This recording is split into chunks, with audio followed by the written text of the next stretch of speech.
আমরা গত এক সপ্তাহ আলোচনা করি নাই, এক সপ্তাহ বিরতির পরে আবার আমরা আলোচনা করতেছি।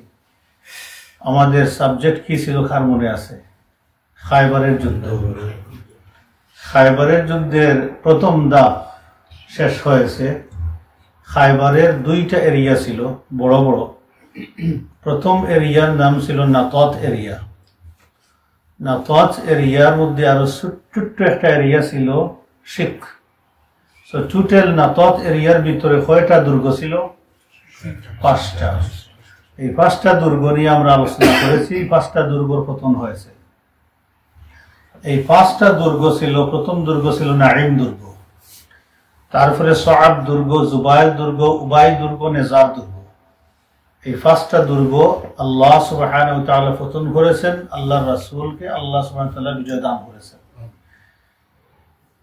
এখন কাতিবা এরিয়া অথবা কুতাইবা এরিয়া, আদার এরিয়ার নাম হচ্ছে কাতিবা এরিয়া অথবা কুতাইবা এরিয়া। দুইভাবেই ফুকাহারা বলেছেন, হিস্টোরিয়ানরা বলেছেন।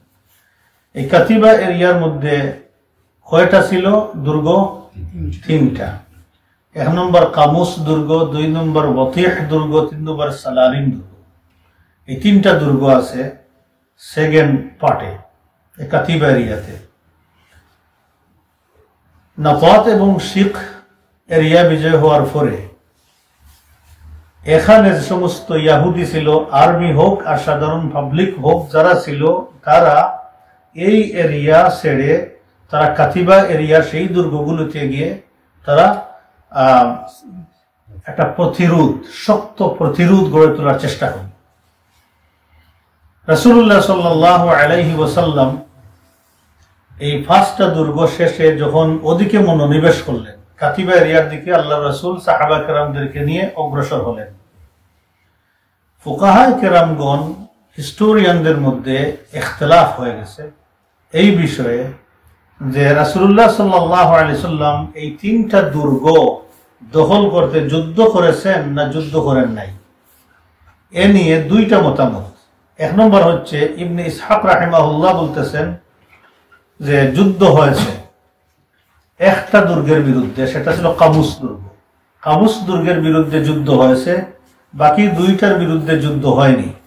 আল ওয়াকিদি একজন বড় মাকাজি রাইটার, যিনি যুদ্ধ বিগ্রহ নিয়ে লিখেছেন, তাফসিরও লিখেছেন, তিনি বলতেছেন যে এই 3টা দুর্গ 3টাই আলোচনার মাধ্যমে তারা সারেন্ডার করে দিয়েছে, যুদ্ধ হয় নাই। তবে ওনার আরেকটা হালকা মতামত হচ্ছে যে একটু হালকা যুদ্ধ হয়েছে কামুস যুদ্ধে, কামুস দুর্গে একটু যুদ্ধ হয়েছে। যুদ্ধ হওয়ার পরে তারা সারেন্ডার করেছে।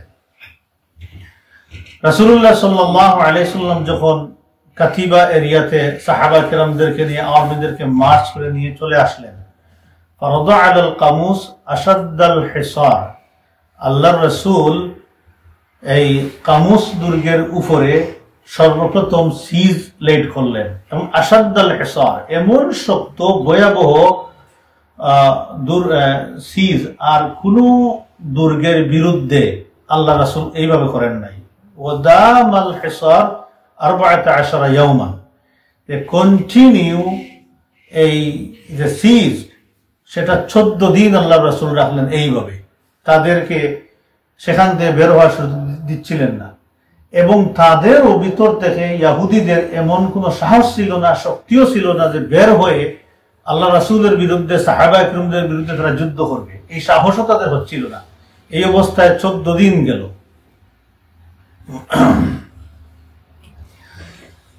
এই দুর্গটা ছিল, কামুস দুর্গের মালিক কে ছিল? একচ্ছত্র মালিক ছিল আবুল হুকাইক। আবুল হুকাইক কে? সে বনি নদীরের এক বড় লিডার এবং ফেমাস ব্যবসায়ী এবং ধনবান ব্যক্তি ছিল। মদিনাতে পেঙ্গের সাতার মতো তার ব্যবসা বাণিজ্য ছিল। সুদের ব্যবসা থেকে শুরু করে সকল ব্যবসা সে করত। রাসূলুল্লাহ সাল্লাল্লাহু আলাইহি ওয়াসাল্লাম মদিনাতে যাওয়ার পরে মুসলমানদের উত্থান যখন শুরু হইল, এর সাথে সাথে এই ব্যবসা তার গুটাইতে শুরু করলো। অর্থাৎ আর্টিফিশিয়াল ক্রাইসিস করার একটা চেষ্টা করলো, যাতে মুসলমানরা খাবার দাবার না পান এবং এই ক্রাইসিসের কারণে যাতে আউস খাজরাজ অথবা জেনারেল পাবলিক যারা আছে তারা মুসলমানদেরকে দুষে যে এই তোমাদের কারণে আমাদের এই ক্রাইসিস গুলো হচ্ছে, এই সমস্যা হচ্ছে, যাতে মানুষ রিজেক্ট করে আল্লাহ রাসূলকে মুসলমানদেরকে, যেমন আজকালকের যুগে যেমনটা হয়। আপনারা অনেকের হয়তো মনে আছে, মনে নাই, আমার খুব ভালো করে মনে আছে, যখন এই যে মিশরের হোসনে মুবারকের পরে ইলেকশন হইল, তো মুরসি তিনি ফার্স্ট হলেন ইলেকশনে, সাথে সাথে সারা দেশের পানি বন্ধ করে দিল, অর্থাৎ কোনো ফ্রেশ পানি নাই দেশে, আর্টিফিশিয়াল ক্রাইসিস করে দিল এই তার মানুষেরা। তখন অবশ্য টার্কি তো হিউজ চেষ্টা করেছে, এবং যেহেতু বড় সংগঠন ছিল ইখওয়ানুল মুসলিমিন, তারা ইমিডিয়েটলি সুদানের হেল্প নিয়ে, এদিকে টার্কির হেল্প নিয়ে ইমিডিয়েটলি তারা 80% সাপ্লাই তারা দিতে পেরেছিল ইমিডিয়েটলি, তাদের নিজের পয়সা করে দিয়ে। তো এইগুলো মানুষ করে যে এদিকে পারছি না ওদিকে করে। আমাদের সমাজে দেখবেন সে লিগেল ওয়েতে পারে নাই, সে ইলিগেল ওয়েতে করবে, আর নাহলে মিথ্যা কিছু তহমত দিয়ে করবে, আরে ক্যারেক্টার অ্যাসোসিয়েশন করার চেষ্টা করবে, মানে এদিকে পারি নাই ওদিকে নিজের অপরাধকে ঢাকানোর জন্য বিভিন্ন কৌশল নিয়ে আসবে। তো এই খাসগুলো খাদের অভ্যাস, ইয়াহুদিদের অভ্যাস, এই খাসগুলো ইয়াহুদিদের অভ্যাস, এই সমস্ত আমলগুলা ইয়াহুদিদের। এই জন্য আল্লাহ সুবহানাহু ওয়া তাআলা আমাদেরকে সূরা ফাতিহাতে বলেছেন গায়রিল মাগদুবি আলাইহিম ওয়ালাদ দাল্লিন, যাতে আমাদের খাসলত কোনোভাবে দল মাগদুবদের খাসলতের মতো না হয়। এরা মালউন, আল্লাহ সুবহানাহু ওয়া তাআলার অভিশপ্ত জাতি, যাতে তোমরা এদের মতো না হও। এজন্য আল্লাহ রাসূল আশঙ্কা করেছেন এই উম্মতের, আল্লাহ রাসূল আশঙ্কা করে বলেছেন ওই বনি ইসরাইলের সমস্ত বদভ্যাস আমার কিছু উম্মতের মধ্যে ঢুকে যাবে। বনি ইসরাইলের বদভ্যাস এমন ভাবে ঢুকবে যদি তারা তাদের মায়ের সাথে অপকর্ম করেছে, আবার উম্মতের কেউ না কেউ কাজ করে যাবে। নাউযুবিল্লাহি মিন যালিক। আমাদেরকে প্রতি কোরআন নির্দেশ দেওয়া হয়েছে যাতে এর খাসলতটা আমাদের খাসলতের মধ্যে না ঢুকে। এগুলো সামহাউ কোনো না কোনো ভাবে এখানে সরেআম হয়ে গেছে আমাদের সমাজের ভিতরে, আমাদের পলিটিশিয়ানদের ভিতরে, আমাদের সাধারণ ব্যবসা বাণিজ্যের ভিতরে, সবকিছুর ভিতরে ঢুকে গেছে। কারণটা কি? আমাদের কোনো বর্ডার নাই, বর্ডার সবগুলো ভেঙে গেছে। শরীয়তের ইমানের একটা বর্ডার আছে, সেই বর্ডার কি হয়ে গেছে? শয়তান দুলিশাত করে দিয়েছে, যার কারণে আমি আমার ইমান প্রোটেকশন দিতেই হিমশিম খাই, আরেকজনের ইমান নিয়ে কিভাবে আমি কথা বলবো, এই পরিস্থিতির মধ্যে হয়ে গেছে। স্কলার থেকে শুরু করে দেখবেন সাধারণ পাবলিক পর্যন্ত, ইল্লা মাশা আল্লাহ, ইন্ডিভিজুয়াল কিছু আল্লাহর বান্দা চেষ্টা করে ভালো হওয়ার জন্য, এটা আলিম থেকে এখানে সাধারণ পাবলিক পর্যন্ত ইন্ডিভিজুয়াল প্রচেষ্টার পরে যতটুকু নিজের ভিতরে আল্লাহর কালাম পড়ে হেদায়েত নেওয়ার চেষ্টা করে, খাউফুল্লাহ নেওয়ার চেষ্টা করে, হতে পারে আল্লাহ তাদেরকে একটু ইহসান করবেন, দয়া করবেন, মায়া করবেন। আদারওয়াইজ আমাদের যেই অবস্থা হয়েছে, কোনটা হালাল কোনটা হারাম, কোন কাজ করতে হবে কোন কাজ করতে হবে না, এইগুলো একাকার হয়ে গেছে। এই আবুল হকাইক এই আর্টিফিশিয়াল ক্রাইসিস ক্রিয়েট করে মুসলমানদেরকে সাধারণ মানুষের কাছে একটা খারাপ এবং হেইট করার পাত্র বানানোর জন্য এই সমস্ত কাজ সে করে, এবং ব্যবসা গুটিয়ে নিয়ে সে বনি নদীরের সমস্ত ধন সম্পদ সে কুক্ষিগত করে সেখানে রেখে দেয়, অর্থাৎ তাদের ওই ট্রাইবের ভিতরে নিয়ে ঢুকাই দিয়ে। রাসূলুল্লাহ সাল্লাল্লাহু আলাইহি ওয়াসাল্লাম যখন এই বনু নদীরকে নির্বাসন করলেন, বনু কুরাইজাকে নির্বাসন করলেন, নসেট শিফট হইতেছিল এই দন দৌলত নিয়ে একটাতে আরেকটা যায়, কিন্তু সে আগের এই যে তাদের ইয়াহুদি ট্রাইব গুলো ছিল এগুলোকে সে সিকিউর মনে না করে আগ থেকেই সে করলো কি, এই কুথাইবা পুরা দুর্গটা সে কিনে ফেলেছিল তার সম্পদ দিয়ে, এবং সেখানে নিয়ে মনে তখনকার যুগে লোকজন বলতেন যে কুথাইবার ভিতরে এক আবুল হকাইকের যে সভ্যতা আছে সারা আরবের মধ্যে বর্জন করে দিলেও মানে শেষ হবে না, এই পরিমাণ সম্পদ সে সেখানে নিয়ে কুক্ষিগত করে রেখেছে। অতএব এই অবস্থায় কি করলো, ইয়াহুদিরা এই দুর্গ থেকে বের হইতে পারলো না এবং সাহসও করলো না বের হওয়ার জন্য, বের হয়ে যুদ্ধ করতে আল্লাহ রাসূলের সাথে। সিজ কন্টিনিউ চলতেছে। ওয়াহাম্মা রাসূলুল্লাহ সাল্লাল্লাহু আলাইহি ওয়াসাল্লাম, আল্লাহ রাসূল সাহাবায়ে কেরামদের সাথে পরামর্শ করলেন এবং অর্ডার দিলেন যে মিনজানিক ইউজ করো, মানে মিসাইল মারো এখন এদেরকে। আল্লাহ রাসূল যখন এই সিদ্ধান্ত মিসাইল মারবেন, দেখেন সুবহানাল্লাহ, চিন্তা করে দেখেন, আল্লাহ রাসূল চেষ্টা করেছেন যাতে বড় ধরনের ক্ষতি না হয়, বেরিয়ে আসক তারা। অস্ত্রটা কিন্তু মুসলমানদের হাতে আছে, কিন্তু ইউজ করেন এই আল্লাহ রাসূল লাস্ট স্টেজে না যাওয়া পর্যন্ত। কিন্তু দুনিয়াতে দেখবেন যে এই কাফির বেঈমানেরা সর্বপ্রথম কি করে, এই মিসাইলটা মারিয়া একদম দুর্বল জনবসতির মানুষগুলোকে টেরিফাইড করে, ইন্টিমিডেট করে। মানুষ আজকাল মুসলমানদেরকে বলে সন্ত্রাস, আচ্ছা বলে মুসলমান সন্ত্রাসী, টেরোরিস্ট। মুসলমান টেরোরিস্ট কেমনে হইবে? এদের হাতে কি আছে টেরোরিস্ট হওয়ার জন্য?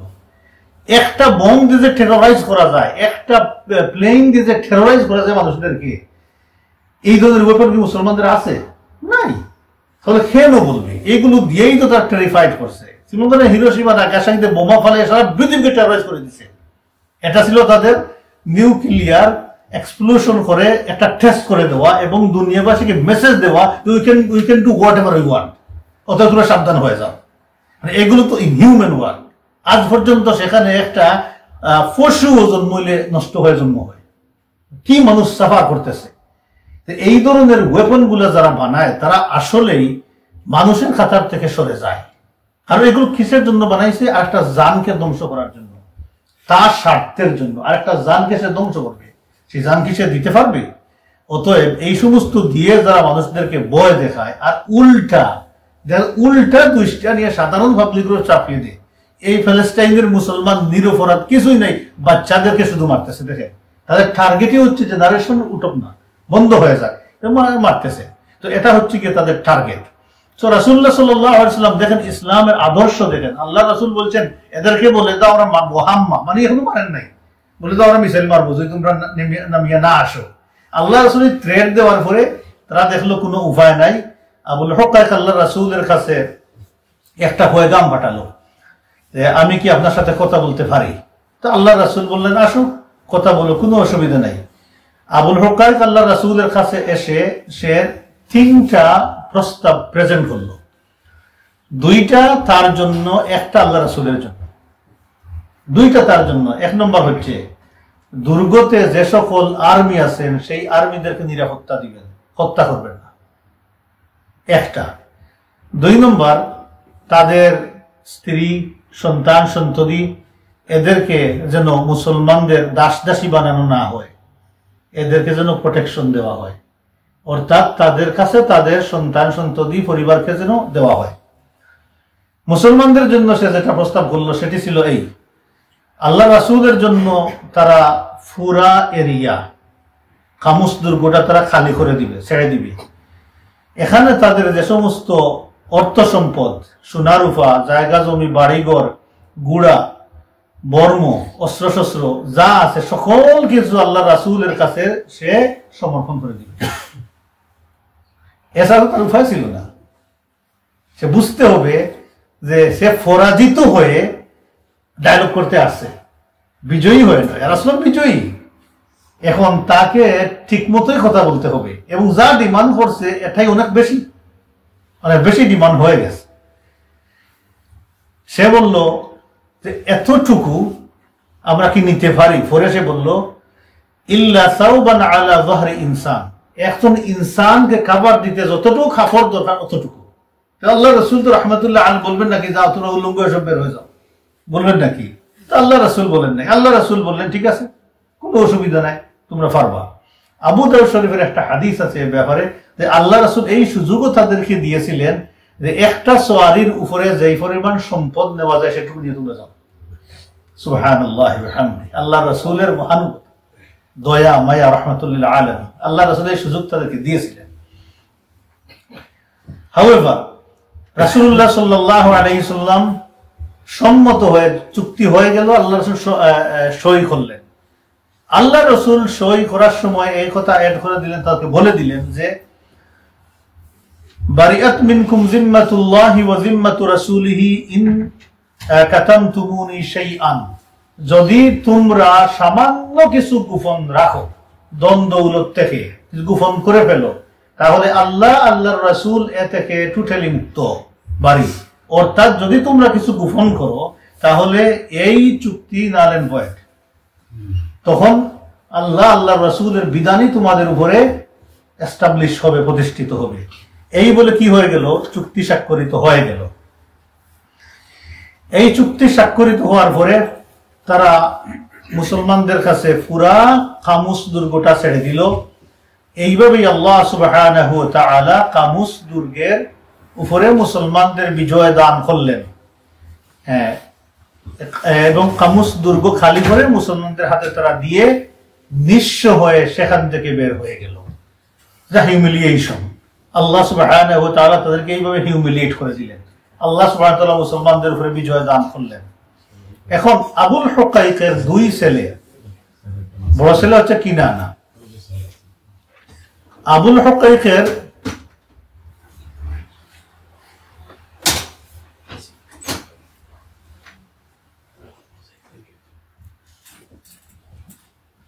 খসরু ভাই সামনে আইও, আর কান ভাই পিছনে দিল, অসুবিধা সামনে আইও, সামনে সামনে ইজি হইব। কান লাগিও যে আপনার লাগিও।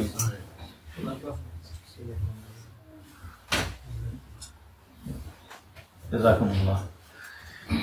আবুল হুকাইকের দুই সন্তান, এই যে ইবিলের দুইটা সন্তান, এই দুইটা করলো কি, আর তার কিছু আত্মীয় স্বজন,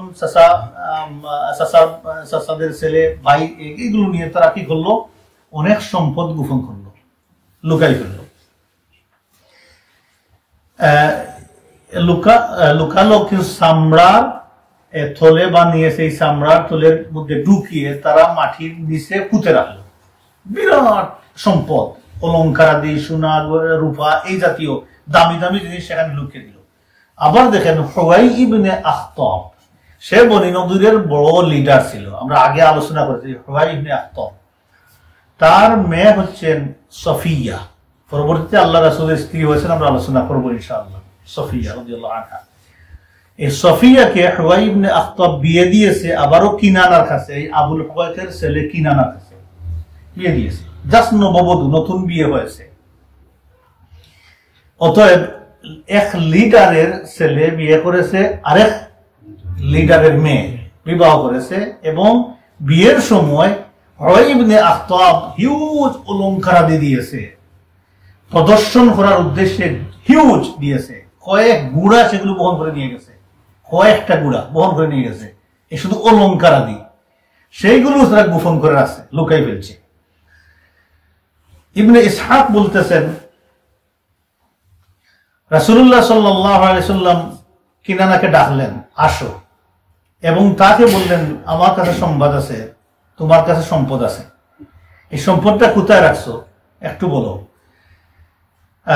সে ফাজাহাদা, সে অস্বীকার করল, বললো যে না, তার কাছে কোনো সম্পদ নাই, সে সম্পদ গোপন করে নাই। এবং বললেন যে তুমি আছে সম্পদ তোমার কাছে, বলো তুমি কোথায় রাখছো। সে অস্বীকার করলো, সে মানে বারবার অস্বীকার করলো। এবং তাকে যখন ছেড়ে দিলেন, তখন একজন ইয়াহুদি আসিয়া, কোনো বর্ণনার মধ্যে আছে তার চাচাতো ভাই, আরেকটা ইয়াহুদি আসিয়া আল্লাহর রাসূলকে বলল, ইন্নী রাআইতু কিনানা ইয়াতুফু বিহাযাল খারবাতি কুল্লা গাদাতিন, বলল মুহাম্মদ, আমি কিনানাকে দেখছি অমুক জায়গার পতিত একটা ল্যান্ড আছে, সেখানে গিয়ে প্রত্যেক দিন সকালে ভেরি আর্লি মর্নিং সেখানে গিয়ে ঘোরাফেরা করে।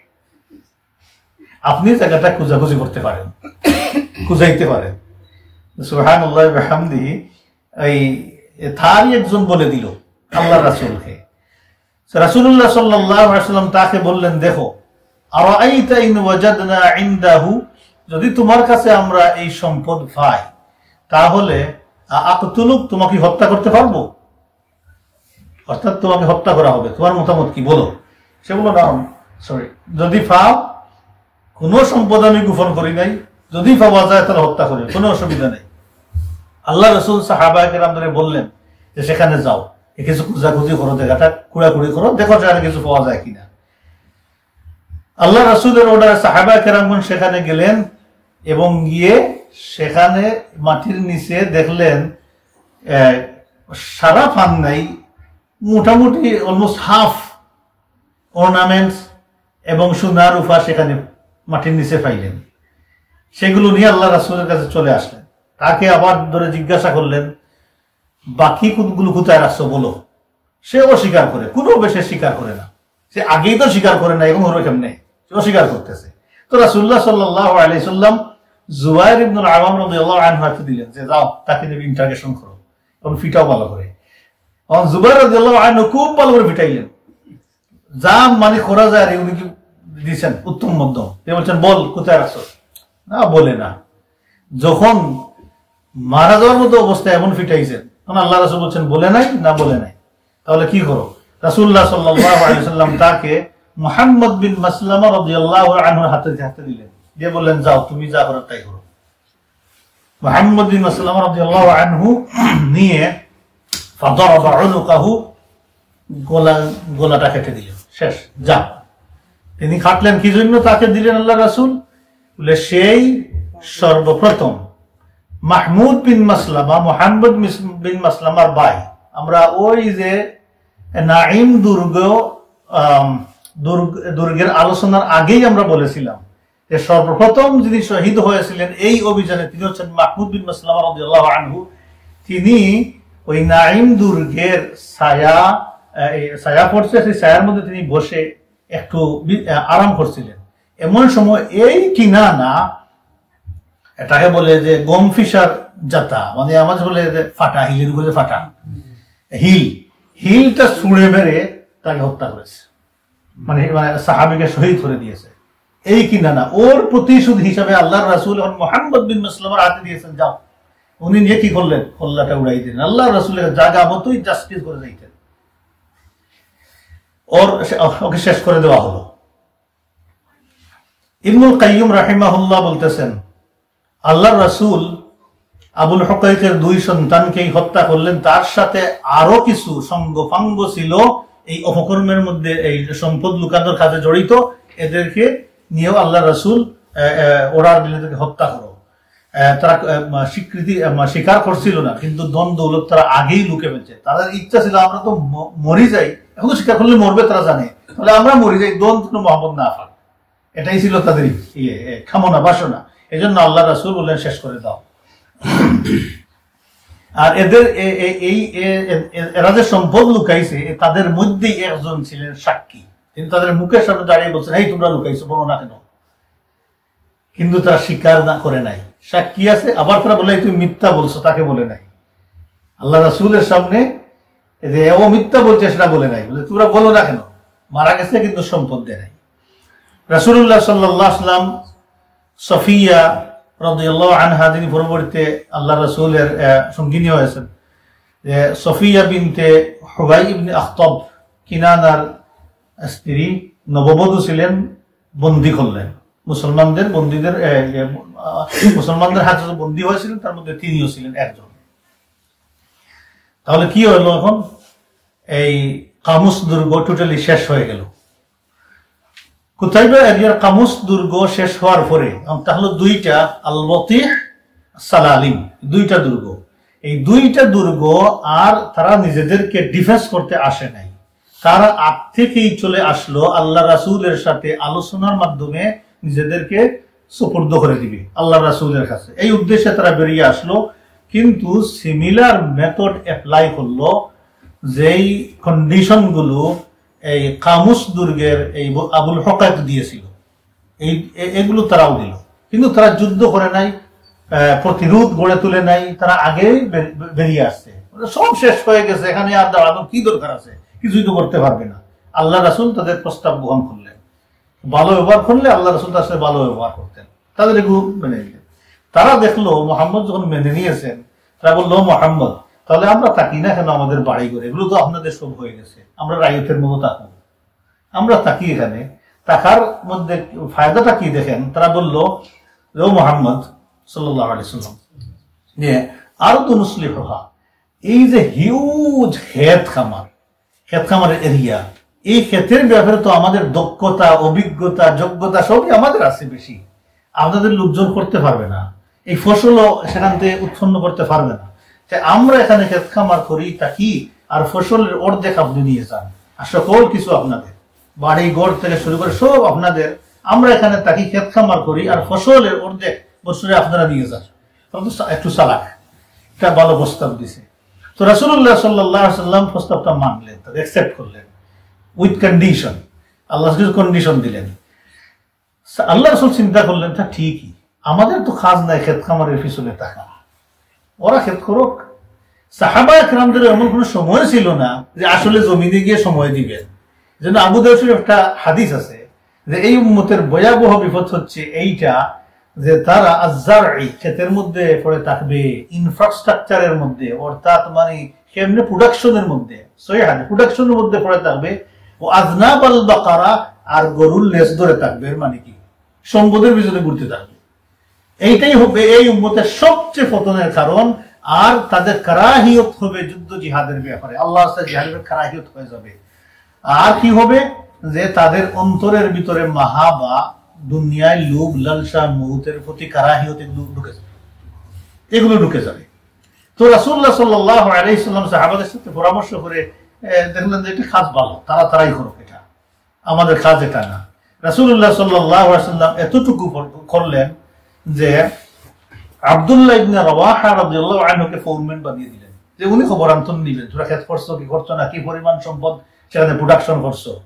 অতএব আল্লাহ রাসূলের চুক্তি হয়ে গেল কি, যে ফসলের অর্ধেক, ফলের অর্ধেক তারা বুক করবে, অর্ধেক মদিনাতে আল্লাহ রাসূলের কাছে পাঠিয়ে দেবে।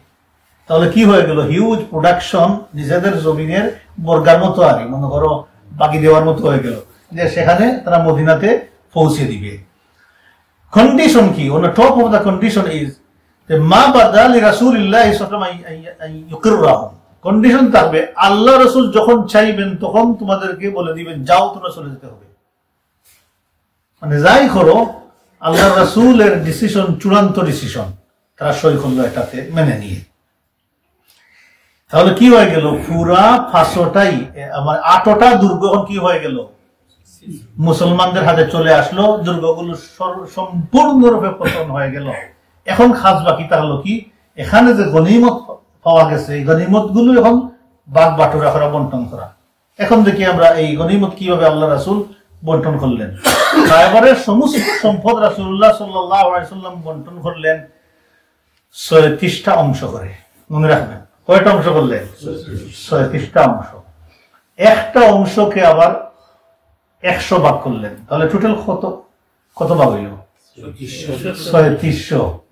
3600 ভাগ হইল 3600 অংশ। অংশ কয়টা হইল? 3600টা অংশ হইল। রাসূলুল্লাহ সাল্লাল্লাহু আলাইহি সাল্লাম এবং মুসলমানদের জন্য রাখলেন 1800 অর্ধেক যোদ্ধা, এবং এখানে যে সমস্ত মুসলমানরা রাসূলের সাথে আছেন, মানে গায়েব যারা আছেন তাদের জন্য নয়, প্রেজেন্ট যারা মুসলমান তাদের এবং আল্লাহ রাসূলের জন্য 18 ভাগ। আর বাকি 18 ভাগ রেখে দিলেন জাতীয় কোনো প্রয়োজনে ব্যবহার করার জন্য, দুর্যোগ অথবা কোনো মুসিবতের সময় যাতে বাকি অর্ধেক ব্যবহার করা যায়, এই জন্য এটা রেখে দিলেন 1800, বাকি অর্ধেক রেখে দিলেন। এখন এই যে গনিমতটা ছিল আল্লাহ সুবহানাহু ওয়া তাআলার একটা ওয়াদা খাদের প্রতি। হুদায়বিয়ার যুদ্ধে যারা অংশগ্রহণ করেছেন অথবা হুদায়বিয়ার অভিযানে যারা অংশগ্রহণ করেছেন, হুদায়বিয়ার অভিযানে কতজন সাহাবী অংশগ্রহণ করেছিলেন? 1400 সাহাবী। 1400 সাহাবীর জন্য 1800, 1800 ভাগ রাখলেন। এবং এটা আল্লাহ তাআলার ওয়াদা সাহাবায়ে কেরামদেরকে আল্লাহ তাআলা দিয়েছেন। ওয়া'আদাকুমুল্লাহু মাগানিমা কাসীরাতান তা'খুযুনাহা, আল্লাহ তোমাদেরকে ওয়াদা দিচ্ছেন তোমরা প্রচুর পরিমাণ গনিমত তোমরা পূর্বে গ্রহণ করবে। এটাই হচ্ছে প্রচুর পরিমাণ গনিমত আল্লাহ সুবহানাহু ওয়া তাআলা দিলেন। এখন কথা হচ্ছে 1400 সাহাবী কেন 1800? 1800 ভাগ 1400 সাহাবীর কেন 1800 ভাগ? 200 জন সাহাবীর সাথে ছিল গুড়া, অর্থাৎ 200টা গুড়া নিয়ে গিয়েছিলেন। একটা গুড়ার 2টা অংশ, তাহলে আর কয়টা অংশ বাড়লো? 400। এই হচ্ছে কি 1800।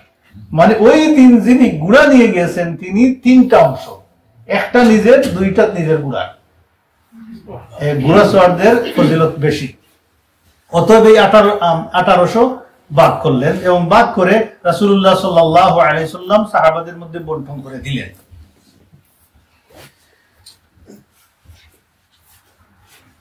অতএব গুড়া সররা পাইলেন 600 আর বাকি পদাতিক বাহিনী পেলেন 1200। এই বাগবাটুরা এই পর্যন্ত। রাসূলুল্লাহ সাল্লাল্লাহু আলাইহি সাল্লাম এক্সট্রা কোনো পোরশন নেন নাই ওই দিন। আল্লাহর রাসূল মুসলমানরা যে পরিমাণ পেয়েছেন এই অংশ 100 ভাগ, অর্থাৎ আল্লাহ রাসূল এই পরিমাণ নিয়েছেন। সামান্যতম এক্সট্রা আল্লাহ রাসূল সেখান থেকে নেন নাই। আমরা পরবর্তীতে জানবো আল্লাহ রাসূল কিভাবে বাকিগুলা থেকে নিয়েছেন। রাসূলুল্লাহ সাল্লাল্লাহু আলাইহি সাল্লাম সাহাবায়ে কেরামদের সাথে সেখানেই অবস্থান করতেছেন। এখন এই যে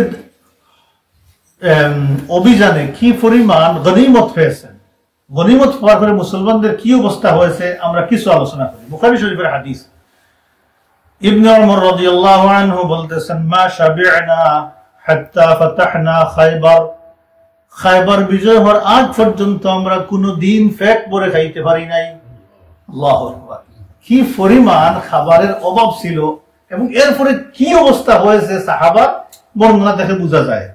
উম্মুল মুমিনিন আয়েশা রাদিয়াল্লাহু তাআলা আনহা বলতেছেন, যেই দিন খায়বার বিজয় হলো, কুলনা আমরা বলতাম, আল আনা নাশবাউ মিনাত তামার, এখন থেকে আমরা পেট ভরে এট লিস্ট খেজুর খাইতে পারবো। সুবহানাল্লাহ আলহামদুলিল্লাহ। এই পুরা এই ফাইন্যান্সিয়াল কন্ডিশন among the সাহাবা রাসূলুল্লাহ has changed, পুরা সিচুয়েশনটা বদলে গেছে এই খায়বার বিজয়ের ফলে। বুখারী শরীফের হাদিস, মুসলিম শরীফের হাদিস, সাহাবায়ে কেরামগণ যখন আল্লাহর রাসূলকে সাথে নিয়ে, আল্লাহর রাসূল সাহাবায়ে কেরামদেরকে সাথে নিয়ে যখন মদিনাতে ফিরলেন, রাদ্দাল মুহাজিরুনা ইলাল আনসার, মদিনাতে মুহাজিরিনগণ আসার পরে আনসারীগণ বাগান দিয়েছিলেন, ক্ষেতের জায়গা দিয়েছিলেন, ফ্রি ক্ষেত করে খাওয়া আমাদের মুহাজির ভাইরা দিয়েছিলেন। কিন্তু খায়বার থেকে ফিরার পরে মুহাজিরিনগণ আনসারদের সমস্ত বাগান বাড়ি ক্ষেত খাবার সবকিছু তাদের কাছে সমঝিয়ে দিয়েছিলেন, বের করে নেওয়ারে ভাই আমাদের আর কোনো দরকার নাই, আল্লাহ রাসূল আমাদেরকে যা দিয়েছেন সেটাই আমাদের জন্য সাফিশিয়েন্ট হয়ে গেছে। অলমোস্ট ইকুয়াল হয়ে গিয়েছিলেন মুহাজিরিনগণ তখন দন-দৌলতের দিক থেকে। আল্লাহ এতটুকু দিয়েছেন, এই পরিমাণ দিয়েছেন, এই যে 100 ভাগের এই পরিমাণ, যারা 300 ভাগ পাইছে তারা কতটুকু পাইছে? হিউজ সম্পদ আল্লাহ সুবহানাহু ওয়া তাআলা দিয়েছেন। এখানে বাগবাটুরা করতেছেন স্টিল রাসূলুল্লাহ সাল্লাল্লাহু আলাইহি সাল্লাম। জাফর ইবনে আবু তালিব কে বলেন তো দেখি? জাফর ইবনে আবু তালিব কে? আবু তালিবের ছেলে জাফর ইবনে আবু তালিব। জাফর ইবনে আবু তালিবের ছেলে আলী রাদিয়াল্লাহু তাআলা আনহু ভাই, আপন ভাই, আলী রাদিয়াল্লাহু আনহু ভাই জাফর রাদিয়াল্লাহু আনহু তিনি আসলেন। কোথায় আসলেন? এই খায়বারের সিপুটে আসিয়া ওনার নৌকা থামলো।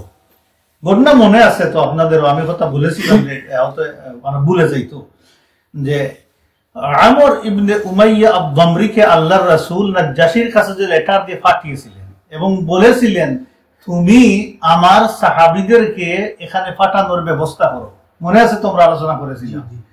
উনি 2টা নৌকা অ্যারেঞ্জ করেছিলেন নিজের পয়সা দিয়ে, নাজ্জাশী।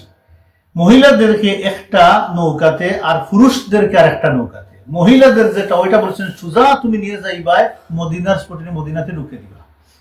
আর পুরুষদেরকে বলেছিলেন যাও তোমরা এটা নিয়ে খায়বারে চলে যাইবা, খায়বারের পুটে।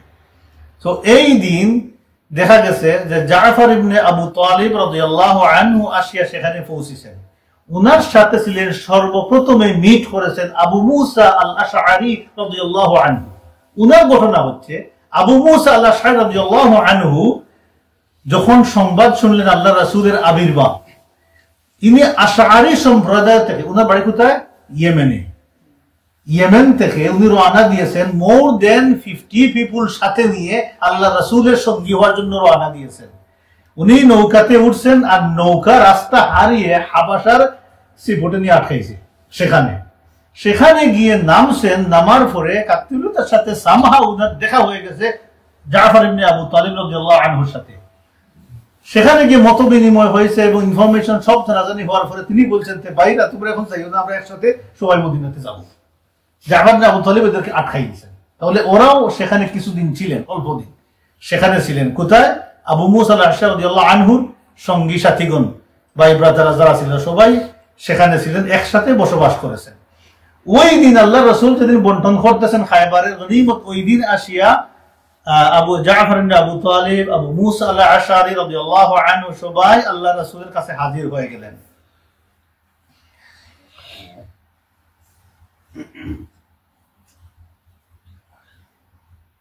আবু মুসা আল-আশআরী রাদিয়াল্লাহু আনহু বলতেছেন, আমরা আসি আল্লাহ রাসূলের কাছে হাজির হইলাম, আল্লাহ রাসূল আমাদেরকেও দিলেন। তিনি বলতেছেন, মা কাসামা লি আহাদিন গাবা আন ফাতহ খায়বার শাইআন, আল্লাহর রাসূল সেই দিন খায়বারে যারা উপস্থিত ছিল না তাদেরকে সামান্যতম দেন নাই, ইল্লা লিমান শাহিদা মাআহু, যারা সাথে ছিল তাদেরকেই শুধু আল্লাহ রাসূল দিয়েছেন, ইল্লা লি আসহাবিস সাফিনাতিনা, আমাদের সাথে নৌকাতে যারা ছিল আল্লাহর রাসূল তাদেরকে দিয়েছেন। মা জাফর ইবনে আবু তালিব ওয়া আসহাবুহু, জাফর ইবনে আবু তালিব এবং সঙ্গী সাথী আমরা যারা নৌকার মধ্যে ছিলাম আমাদেরকে আল্লাহ রাসূল বঞ্চিত করেন নাই, আল্লাহ রাসূল দিয়েছেন। এই কথা বোঝানোর জন্য ঘটনাটা বললাম যে সেই দিন আল্লাহ রাসূল এক্সট্রা যে সমস্ত মানুষদেরকে দিয়েছিলেন তারা ছিলেন আবু হুরায়রা রাদিয়াল্লাহু আনহু, আগে আলোচনা করেছিলাম, উনার সাথে আর সঙ্গী সাথী ছিলেন, ওরাও আল্লাহ রাসূল খায়বারে যাওয়ার পরে আবু হুরায়রা রাদিয়াল্লাহু আনহু হিজরত করে মদিনাতে এসেছিলেন। সেখান থেকে তিনি হিজরত করে হেঁটে হেঁটে গিয়েছিলেন খায়বারে, উনার সঙ্গী সাথীদেরকেও দিয়েছেন। রাসূলুল্লাহ সাল্লাল্লাহু আলাইহি ওয়াসাল্লাম জাফর ইবনে আবু তালিব, আবু মুসা আল-আশআরী রাদিয়াল্লাহু আনহু এদেরকেও আল্লাহ রাসূল বাগবাটুরা দিয়েছেন। সেই দিন হিউজ ছিল, অডেল সম্পদ ছিল, আল্লাহ রাসূল সেখান থেকে কিছু দিয়েছেন। রাসূলুল্লাহ সাল্লাল্লাহু আলাইহি ওয়াসাল্লাম জাফর ইবনে আবু তালিবকে খুব বেশি মহব্বত করতেন, ভালোবাসতেন। আল্লাহর রাসূল জাফর ইবনে আবু তালিবের জন্য মাঝে মাঝে আফসোস করতেন, রিগ্রেট করতেন, চোখ দিয়ে আল্লাহর রাসূলের পানি মুবারক বেরিয়ে আসতো। জাফর ইবনে আবু তালিবের জন্য এত মহব্বত করতেন আল্লাহর রাসূল। খায়বারের যুদ্ধের দিন যখন দেখলেন জাফর চলে আসছেন, আল্লাহর রাসূলের শরীরে চাদরটা ছিল না পুরোপুরি, এমন ভাবে দৌড় দিলেন আল্লাহর রাসূল জাফর ইবনে আবু তালিবের সাথে সাক্ষাৎ করার জন্য। শরীর থেকে চাদর যেমন পড়ে যাচ্ছিল, তালাক্কাহু রাসূলুল্লাহ সাল্লাল্লাহু আলাইহি ওয়াসাল্লাম, আল্লাহর রাসূল গিয়া আনজা করে ধরলেন, জাপ দিয়া তা আবু তালিবের বুকের মধ্যে ধরলেন, কাব্বালাহু, এবং তাকে চুমু দিতে লাগলেন তার শরীরে। আল্লাহ রাসূল কন্টিনিউ চুমু দিতে লাগলেন, মহব্বত করতে লাগলেন, মায়া দিতে লাগলেন জাফর ইবনে আবু তালিব। আর বললেন, ওয়াল্লাহি মা আদরি বিআইয়িহিমা আফরাহ, আল্লাহর কসম আমি জানি না আজকে খায়বারের বিজয় আমার কাছে বেশি আনন্দের না আমার কাছে জাফর ইবনে আবু তালিবের আগমন বেশি আনন্দের। সুবহানাল্লাহ ওয়া বিহামদি। আল্লাহর রাসূল এত মহব্বত করতেন জাফর ইবনে আবু তালিব রাদিয়াল্লাহু আনহু। এই পর্যন্ত থাক। এখান থেকে দেখবেন আরো ঘটনা, যাওয়ার মদিনাতে ঢুকার আগে আরো অনেক দুর্গ, ছোট ছোট দুর্গগুলো দখল করে গেছেন। শেষ পর্যন্ত কোনটাতেই যুদ্ধ হয় না, স্পেশালি ফেদাক, ওই এরিয়ার সবচাইতে উর্বর একটা ওয়াসিস ছিল ফেদাক। এই ফেদাকটা ছিল আল্লাহর রাসূলের। আমরা আলোচনা করব নেক্সট সেশনে ইনশাআল্লাহ। সুবহানাকাল্লাহুম্মা ওয়া বিহামদিকা নাশহাদু আল্লা ইলাহা ইল্লা আনতা নাস্তাগফিরুকা ওয়া নাতুবু